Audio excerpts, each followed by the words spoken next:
Salve, salve, jovens! Voltamos aí para mais uma aula de matemática discreta, onde hoje nós vamos pegar aí o assunto que eu havia falado na aula passada, mas eu acho que é interessante, eu acho que é muito relevante nós retomarmos aí com um pouco mais de aprofundamento, que é pertinência em conjuntos. Bom, espero que na aula de hoje vocês vejam o quão presente essa informação é na vida, no dia a dia aí de cada um de vocês. E, além disso, eu não consigo entender o porquê que vocês não estudaram isso antes. Porque, gente, vamos lá, professores de matemática, vamos ensinar isso também para os nossos alunos, porque é uma coisa muito importante, muito comum da gente encontrar no dia a dia. Mas, sem muitas polêmicas, vamos lá, vamos adentrar, vamos evoluir o nosso conhecimento. Olha só, pertinência em conjuntos, como eu havia falado, vai indicar aí o quão próximo um determinado conjunto, aliás, um determinado elemento está de um conjunto ou de outro conjunto. Ou seja, apesar da gente parecer que tal conjunto sempre vai existir, sempre vai conter alguns elementos, é comum aí um desses elementos ter somente um pezinho ali em um determinado conjunto, mas estar mais próximo, mais adentro aí de um outro conjunto. Ou seja, a pertinência ou o grau de pertinência desses elementos vão indicar aí qual que é a proximidade ou até a aceitação de um determinado conjunto, de um determinado elemento dentro do conjunto.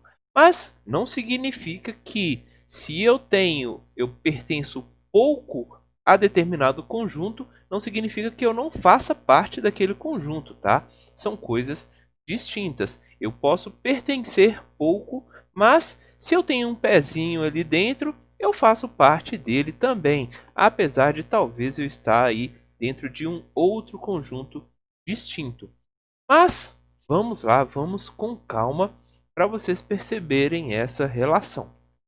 Bom, para isso, espero que vocês consigam perceber aí que nada mais do que a gente está fazendo é criar aí algumas dimensões distintas para conseguir verificar aí quão próximo tal elemento está de tal conjunto. Então, vamos lá, vamos com calma.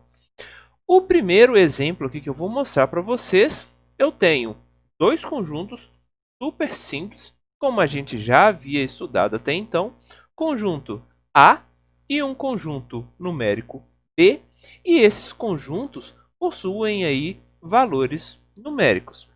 Sem muito problema, e a gente sabe que se a gente pega, por exemplo, a interseção desses dois conjuntos, nós temos aí o elemento zero presente na interseção de A com B.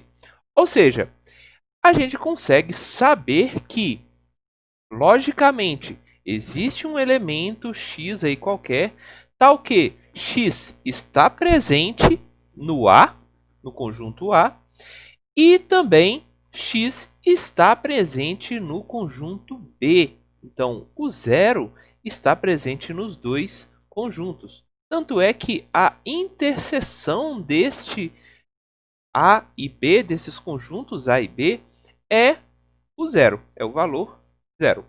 Bom, mas se eu quero falar sobre a pertinência, o quão próximo o zero faz parte aí do A, ou o quão próximo o zero faz parte do B, vamos analisar isso de modo a aumentar uma dimensão, para a gente verificar aí, não somente neste mesmo plano, mas vamos verificar aí em alguma terceira dimensão como que estaria o zero. Então eu posso indicar para vocês o seguinte, olha, o nosso zero ele está mais para o lado do B, mais próximo do B do que próximo do A. Ou seja, ele está mais para lá do que para cá. Essa é a ideia falando aí um português comum da gente aí no nosso dia a dia. Mas percebam que o zero ele tem um pezinho lá no ar, ou seja, não demora muito, ele chega no ar, ele vai para o céu aqui do ar. Mas no determinado momento que a gente está analisando, ele está mais próximo de B. Ou seja, eu diria que a pertinência do caso do elemento zero para B ela é maior do que a pertinência, do que o grau de pertinência do elemento zero para o conjunto A, porque ele está mais distante, faz menos parte do A, mas ele não deixa de fazer parte do A. Isso é muito importante de vocês perceberem. Bom, e aí, como eu falei, isso está extremamente muito comum no nosso dia a dia. Aparece aí a todo momento no nosso dia a dia. Vamos colocar aqui alguns exemplos, mas sem muitas polêmicas. Por favor, gente, me ajudem aí. Olha só, existem, no modo geral, algumas aplicações que vão falar qual que é, por exemplo, posicionamento, ideologias, ideias, características de algumas pessoas, de algumas coisas, de algumas ações dentro aí da nossa realidade, da nossa sociedade. E dessas características, dessas informações, nós conseguimos criar o que é comumente chamado de espectro ou também de escala. Então, conseguindo verificar o quão próximo um determinado elemento está de um conjunto ou de outro, nós conseguimos criar aí esse espectro. A gente consegue ver um plano geral de como essas coisas atuam. Por exemplo, olha só, existe aí o que a gente chama de espectro político. Então, para o espectro político, nós podemos definir aí quatro lados desse espectro: o lado autoritário, o lado liberal, o lado econômico aí voltado para a direita e o lado econômico voltado para a esquerda.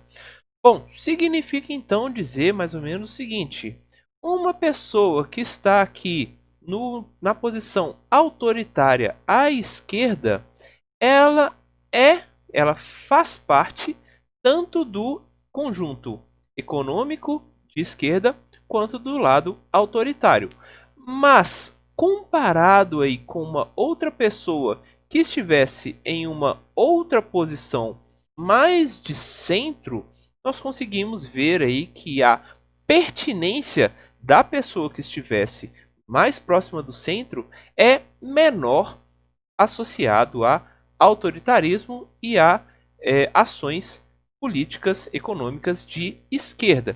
E isso é aplicável a qualquer outro perfil. Então podemos ter um espectro autoritário de direita, onde também existe um conjunto aqui grandão que vai relacionar todo o mundo econômico com ações econômicas políticas de direita.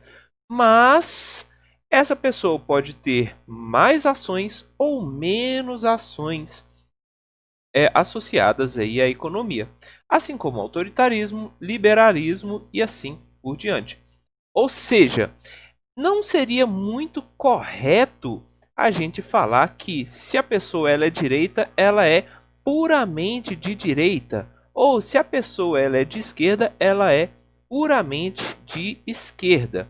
Isso daqui não faz muito sentido para matemática, perfeito? Sem muita informação, sem muita polêmica, gente, por favor. Porque, vamos lá, vamos pegar um exemplo um pouco mais tranquilo. Por exemplo, autismo, nós conseguimos também indicar espectros de autismo. Então, a pessoa pode ter algum autismo associado aí a algo verbal, a algo não verbal e assim por diante. Não sou da área, mas eu sei que existe aí diversas possibilidades. Mas, de modo geral, aqui, se ele está presente, ele é autista. Mas ele pode estar mais para lá do que para cá, e assim por diante. Ou, por fim, eu coloco aqui a escala de Kinsey. Olha, essa escala vai indicar aí diversos graus de sexualidade. Ele vai basicamente indicar uma escala para falar quais são as possibilidades que um determinado indivíduo possui. Então, isso daqui está associado à orientação sexual da pessoa. Me perdoem aqueles que não foram representados aqui, mas é porque eu não consegui encontrar nenhum gráfico que fosse bonitinho nessa forma. Mas isso daqui é um estudo de 1950, onde Kinsey observou essa possibilidade de escala. Ou seja, não exatamente você vai ser somente um ponto ou o outro ponto. Não existe muito extremismo aí na matemática. A gente tem a possibilidade de criar outras escalas, várias outras informações e criar aí alguns espectros para melhorar a nossa visualização. Apesar que vocês não me veem agora. Beleza, gente? Obrigado. Perdão aí pelo vídeo, mas até a próxima.